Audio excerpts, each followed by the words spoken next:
In the aftermath of Detroit declaring itself bankrupt, we've gotten tons of news stories trying to explain why.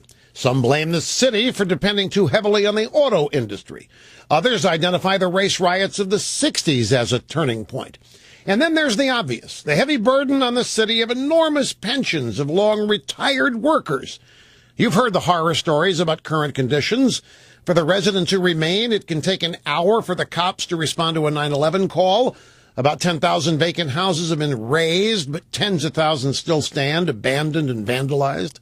For the record, the car makers weren't the only big industry in Detroit. Remember a guy named Berry Gordy? Motown, the most successful black-owned business in history, born and grown in Detroit. But like other successful businesses, they left long ago. Millions of other taxpayers fled Detroit in search of quality schools, safe neighborhoods, low crime rates, efficient services, and all the things that hardworking taxpayers expect for their money.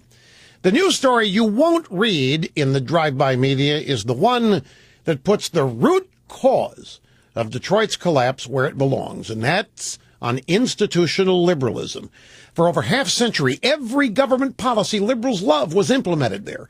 And today we see what happens every time liberalism is tried. Bankruptcy, misery, and crime. The thing to remember is Detroit's not alone. It's just collapsed a bit faster than the other blue cities on the same road to oblivion.